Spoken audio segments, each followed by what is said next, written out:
Bom, amados irmãos e irmãs, nós estamos aqui para o nosso curso de especialização na Carta aos Romanos. Ainda estamos estudando o versículo de número 4 também. Ainda estamos na lição de número 4. Hoje eu enviei para vocês aí o PDF e vocês devem acompanhar pelo PDF também. Eu vou estar utilizando esse recurso aqui perto de mim também. Tá bom? Então vamos lá. Se der algum problema de imagem ou de som, vocês já me pontuem imediatamente, tá bom, meus irmãos? Vamos aqui ler a palavra de Deus, vou estar utilizando aqui a Bíblia de tradução ecumênica, tá bem? Paulo, servo de Jesus Cristo, chamado a ser apóstolo, posto à parte para anunciar o Evangelho de Deus. Este Evangelho que ele já prometera pelos seus profetas nas Santas Escrituras, concernente a seu filho, oriundo segundo a carne da estirpe de Davi, estabelecido segundo o Espírito Santo, Filho de Deus, com poder, por sua ressurreição entre os mortos, Jesus Cristo, nosso Senhor. Como os irmãos e as irmãs estão percebendo, a tradução ecumênica brasileira, ela usa a palavra Espírito Santo, ao invés de usar Espírito de Santidade, tá bem? Espírito de santificação. Quer dizer que ele já pega a pessoa, o agente da santificação, no lugar da consequência, tá bem? Ou do fenômeno da santidade. Então Jesus é declarado Filho de Deus, em poder, é o que dizem as Escrituras aqui, por sua ressurreição dentre os mortos, é o que a gente já leu aqui, e que ele é estabelecido em tudo essa filiação, Jesus ser o Filho de Deus, ele é estabelecido com poder segundo o Espírito Santo, que é o tema da nossa aula de hoje. Nós iremos estudar um pouco sobre a divina pessoa do Espírito Santo, de acordo com a carta do apóstolo Paulo aos Romanos. Tá bem? Então eu enviei para vocês aí o PDF, nós vamos ler aqui. Lição de número 4, o Espírito Santo, que é o pneuma ou pneuma, tá bem? Agiosines, pneuma agiosines. Aí eu enviei para vocês uma tradução o mais literal possível. Veja só a importância dos tradutores. Eles vão colocar de uma forma que a gente entenda o texto. Se fosse para a gente ler lá nos textos originais, seria muito difícil a gente entender. Precisamos então do auxílio dos gramáticos, tá bem? Então eles colocam aqui, ó, o declarado Filho de Deus, com poder segundo o Espírito santificado, fora levantado mortos, Jesus Cristo, o Senhor nosso. Essa seria uma tradução literal. E é por isso que nós precisamos fazer uma transliteração, tá bem? E em alguns casos uma paráfrase. Quer dizer, a paráfrase é o arranjo do texto. Bom? Graças a Deus, nossos irmãos e irmãs que estão chegando, sejam todos aí bem-vindos em nome do nosso Senhor Jesus. Na aula de hoje, iremos conhecer um pouco da pneumatologia do apóstolo Paulo. Veja que a palavra pneumatologia que nós temos aí, ela vem do grego, tá bem? É a junção de duas palavras gregas, pneuma e logia. Então, pneuma é o espírito, logia é o estudo sobre o espírito. Tanto pode ser utilizado para a pessoa do Espírito Santo, quanto para o espírito humano, tá bem? Pneuma. Tem vários sentidos a palavra pneuma em um Novo Testamento. Aqui, especificamente, nós queremos falar sobre a terceira pessoa da Santíssima Trindade. Então, vamos conhecer um pouco da pneumatologia do apóstolo Paulo, isto é, sua doutrina do Espírito Santo na carta aos Romanos, stricto sensu, tá bem? Quer dizer, nós vamos procurar ficar focados na carta aos Romanos. A pneumatologia do apóstolo Paulo, ela é muito vasta, ela é muito ampla e densa também, e muito dinâmica. Foi o apóstolo que mais ensinou sobre o Espírito Santo. Mas o apóstolo Paulo, ele não fez uma teologia sistemática sobre o Espírito Santo. Ele foi falando conforme o assunto do momento, a necessidade do momento, a ocasião do momento. Você não tem uma teologia sistemática do Espírito Santo, mesmo porque o apóstolo Paulo não era um teólogo sistemático também, ele fazia teologia de acordo com a ocasião que lhe exigia. Então nós temos aqui, de fato, devemos nos conter, tá bem? O que está falhando, irmão Wellington? Eu preciso saber. Ah, ainda bem que o senhor falou, está falhando. Conexão limitada.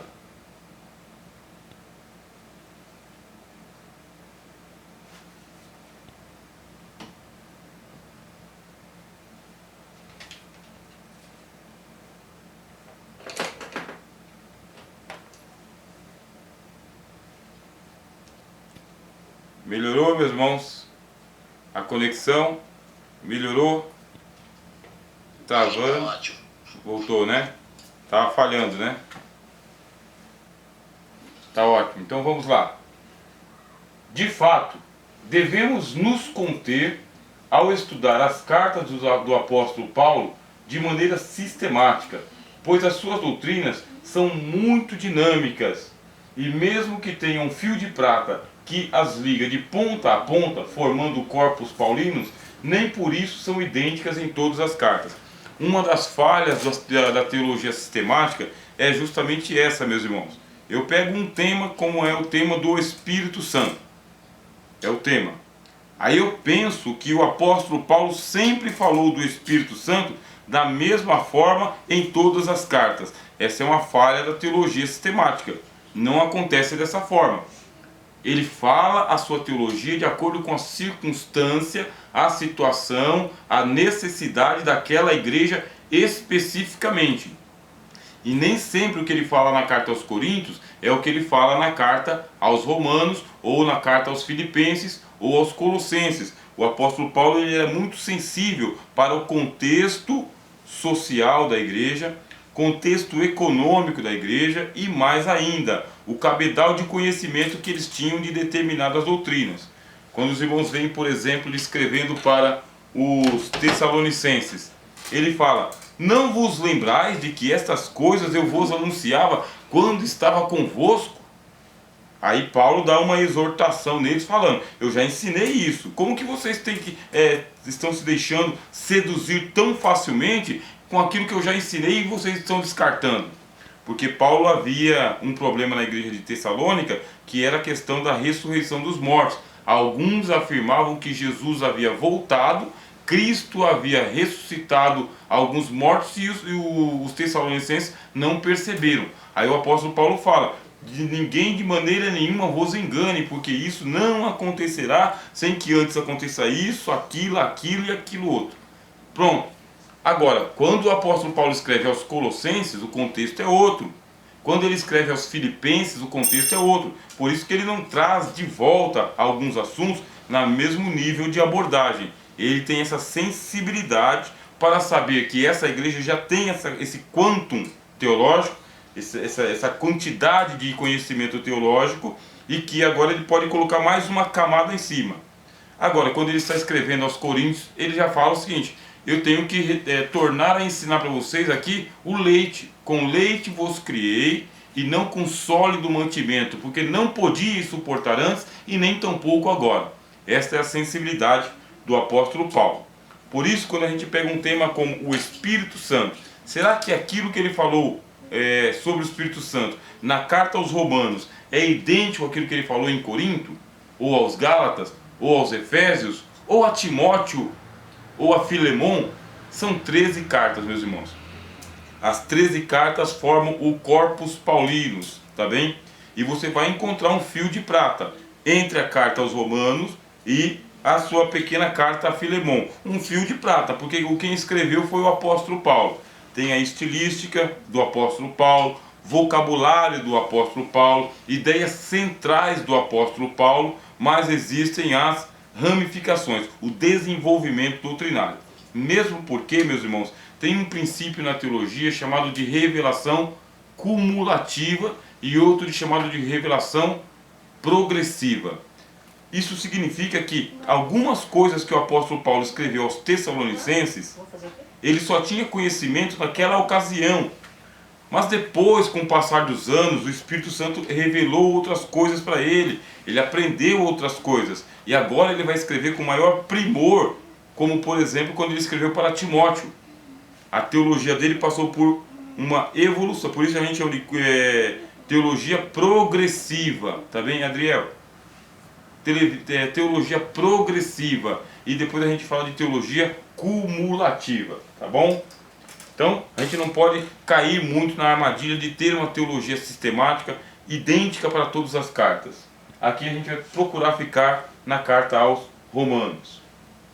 No que tange a doutrina do Espírito Santo, as Escrituras elas são discretas, por mais que isso pareça estranho para nós que somos de matriz, na grande maioria, pentecostal, tá bem?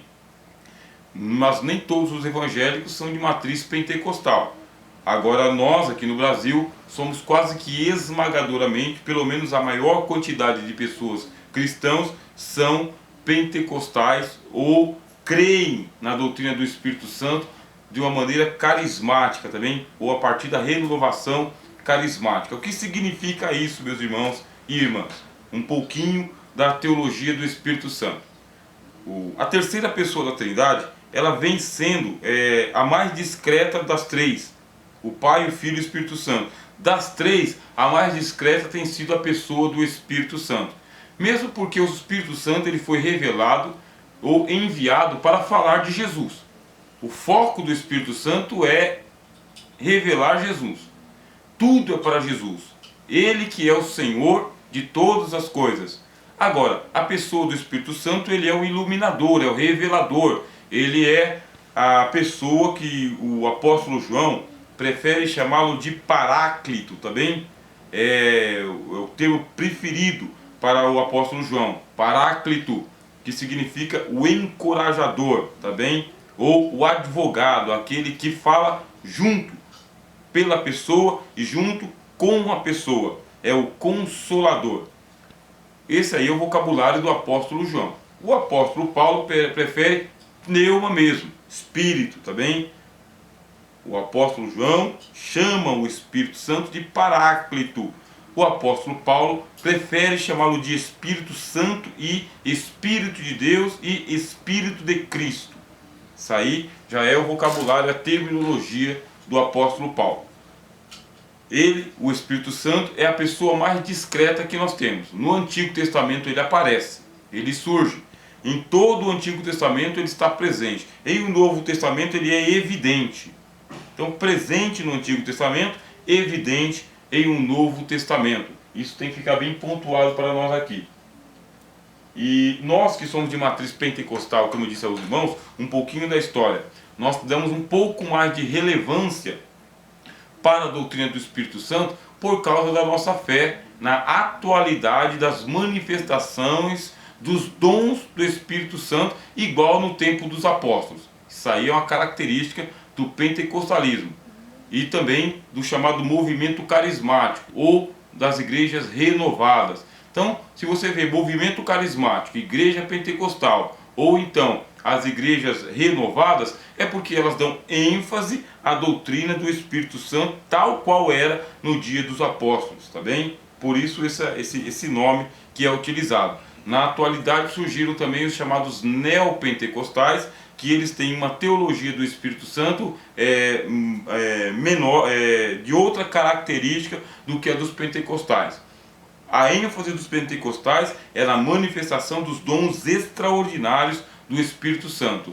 Agora, os neopentecostais eles dão uma ênfase nas manifestações mais vocacionais do Espírito Santo, tá bem? Mais instrumentais. Os pentecostais gostam dos dons maravilhosos do Espírito Santo, dons de poder, dons de maravilha, dons de língua, dom de interpretação, profecia, esses dons que os pentecostais muito valorizam. Os neopentecostais eles gostam daqueles dons mais instrumentais, como o do ensino da palavra, aqueles que são um pouco mais carismáticos, sabe? Um pouco mais discretos, inclusive, que conta muito mais com a força do homem do que com a ação sobrenatural do Espírito Santo.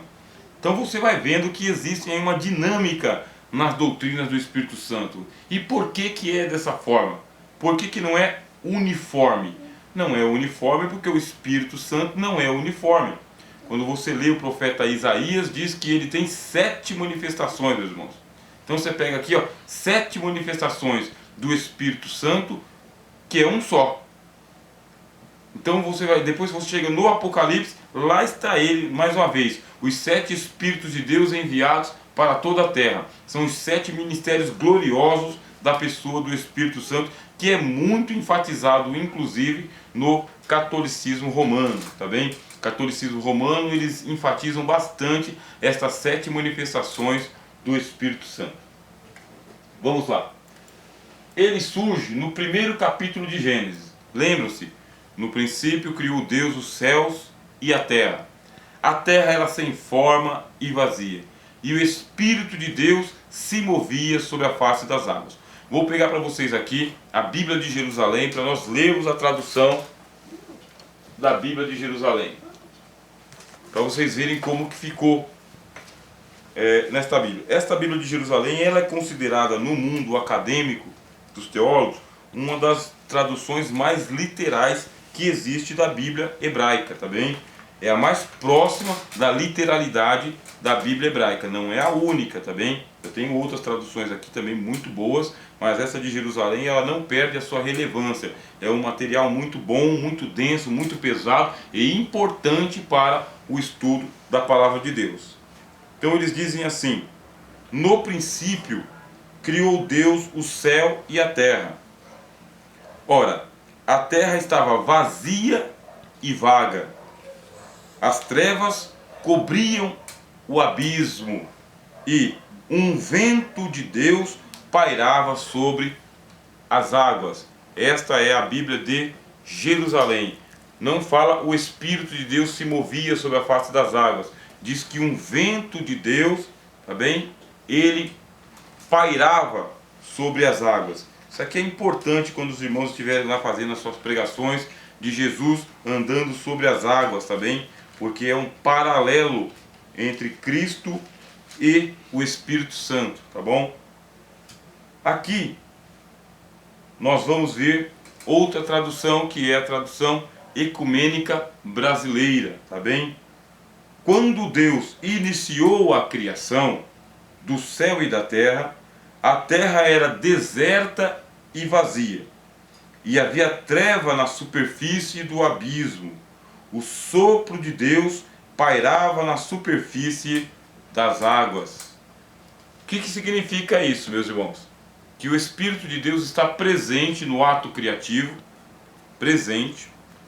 Nós já vimos aqui que Deus criou o mundo por intermédio de Jesus Cristo. Agora, como que ele estava presente? A tradução vai dizer para nós: o sopro de Deus fazia um verdadeiro maremoto sobre a face das águas. As águas estavam turbulentas, havia muito vento. Vocês lembram que o Senhor Jesus ele está andando sobre a face das águas, no ato criacional também, para mostrar que ele tem domínio sobre o vento. Ali, no ato criacional, o Espírito de Deus não é ainda, no Antigo Testamento, revelado como a terceira pessoa da Trindade. Houve um teólogo, meus irmãos, que já dorme no Senhor, um pastor chamado Isaltino Coelho Filho. Era um hebraísta de primeira linha entre os teólogos brasileiros. E ele fez uma interpretação muito apropriada desse texto de Gênesis, também muito apropriada.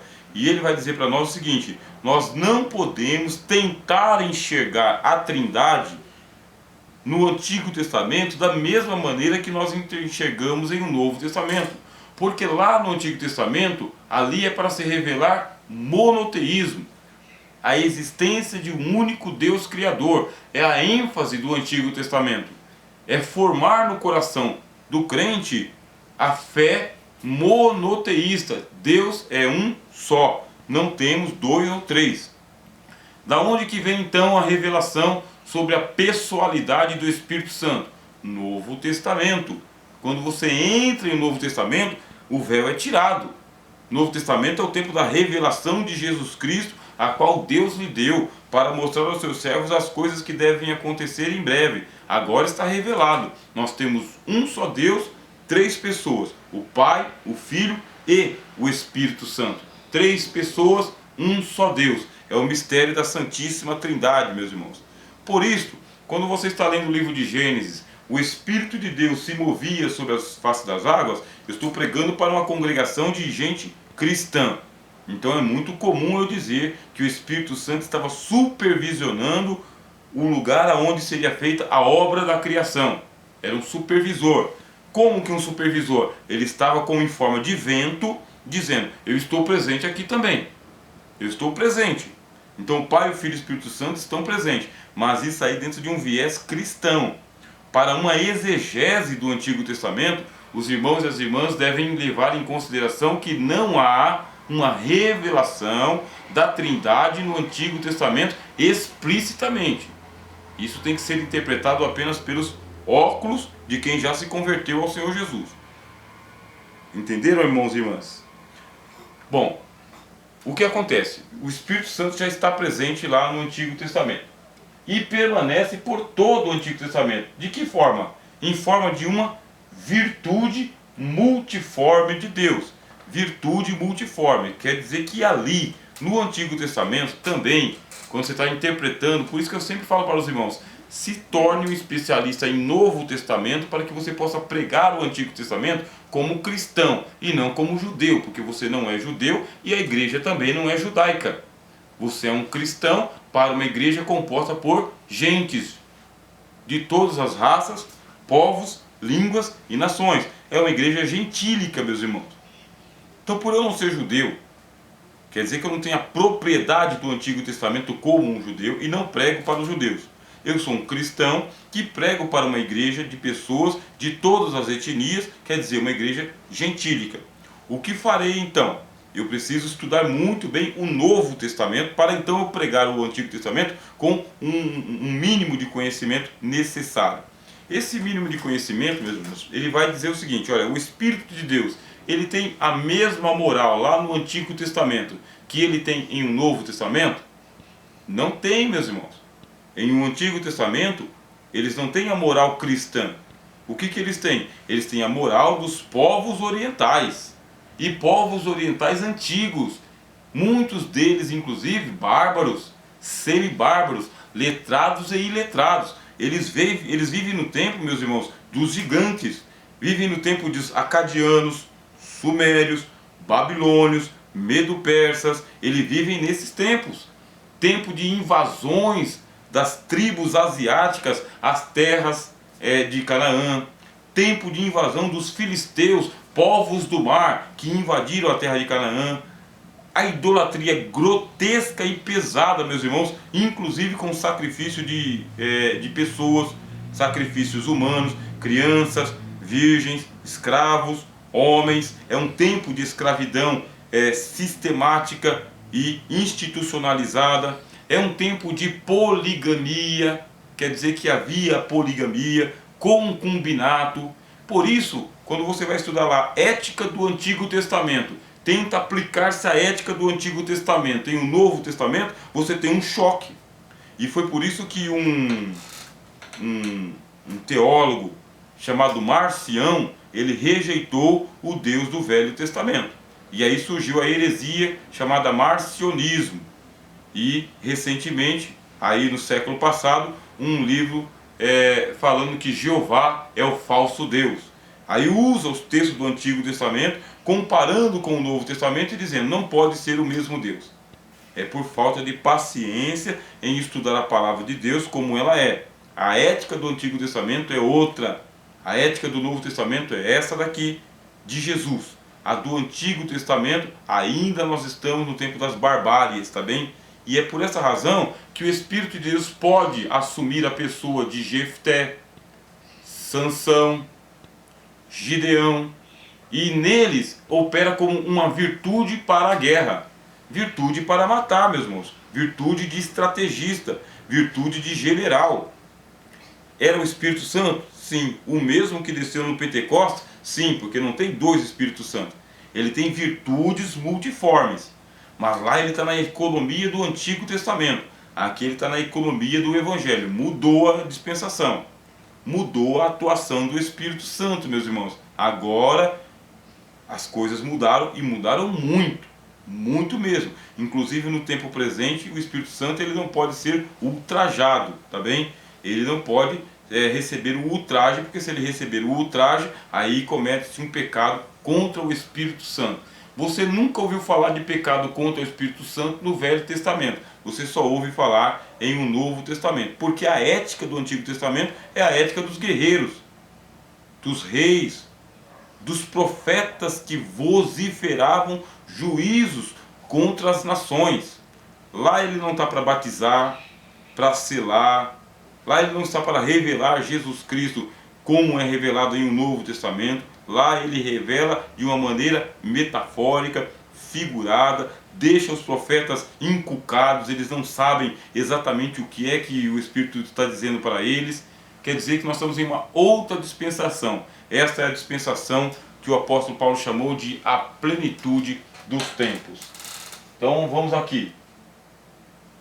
Lá no Antigo Testamento ele é uma virtude multiforme, dotando os profetas com seus dons extraordinários. Tanto é que a Bíblia diz que o Sansão estava lá em pleno ato com a Dalila. Quer dizer que ele não estava em uma união conjugal, pleno ato com a Dalila, e ainda assim, quando ele despertava, o Espírito de Deus vinha sobre ele, e ele ia contra os filisteus e matava os filisteus um após o outro, e cantava músicas, inclusive de que ele fazia montões e montões de filisteus mortos. Mesma coisa, Jefté, Baraque, Gideão, toda aquela turma, Moisés, aquela turma inteira, Josué, meus irmãos, Davi, homem cheio do Espírito Santo, Salomão, que também foi um estrategista no tempo dele lá. Essa turma toda recebia o Espírito Santo, mas não recebia como o Novo Testamento. O que eles recebiam? Virtudes extraordinárias do Espírito Santo, para que pudessem naquele momento prestar um serviço para a nação de Israel, para o seu povo, para a sua família. Isso aí em nome do Senhor Deus, tá bom, irmãos? Deixa eu fazer uma pequena pausa aqui para poder ler o que vocês estão colocando no chat, tá bem?